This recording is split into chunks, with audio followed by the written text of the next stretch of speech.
Train ছুটছে দূরকে নিকটে টানতে। যেতে যেতে জানালা দিয়ে হঠাৎ রক্তিমকে দেখা। স্টেশনে বসে বইপত্র বিক্রি করছে সে। এখনো বোধহয় বইপ্রেমী রয়ে গেছে। উস্কো খুস্কো চুল, চোখে একটা হালকা চশমা, ঠিক আগেকার মতো। কলেজে ভালো ছেলে বলে তার একটা পরিচিতি ছিল।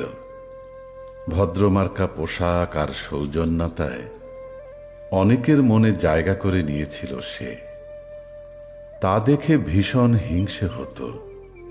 মনে হতো ও শুধু আমার, অথচ তাকেই বলা হয়নি কোনোদিন।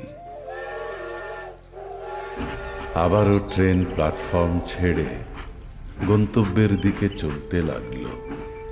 আজও বলা হলো না। দীর্ঘ 20 বছরের বিবাহিত জীবন, স্বামী সংসার সামলাতে সামলাতে প্রেম চাপা পড়ে আছে বহু দায়িত্বের নিচে। তবুও 2 অক্ষরের শব্দটা মাথায় এলেই কেমন শিহরণ জাগে বুকে। 40-এও 18-র উন্মাদনা জাগে। সবকিছুই নিয়ম মাফিক। হাতে কাজ, মনে ভাবনা, সময়ের ঘরে গতি। দিন কাটে, সন্ধ্যা ভেদ করে আসে গভীর অন্ধকার। রাত্রির নির্জনতায় সঙ্গী হয় মোবাইল ফোন।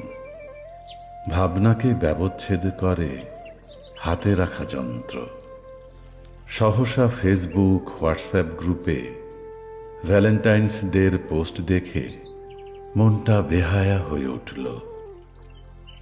সবুজ বাতি জ্বলা রক্তিমের ইনবক্স।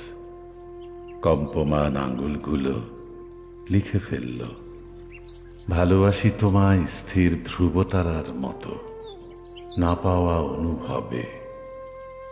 মুখ হাসল, খুশি মাখল উপবাসী বুক।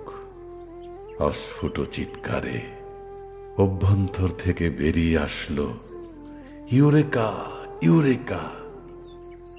যে কথা সামনাসামনি বলতে সহস্র দ্বিধায় পার হয়েছে সময়, সে কথা নির্দ্বিধায় বলে দিল অনলাইন, অনলাইন।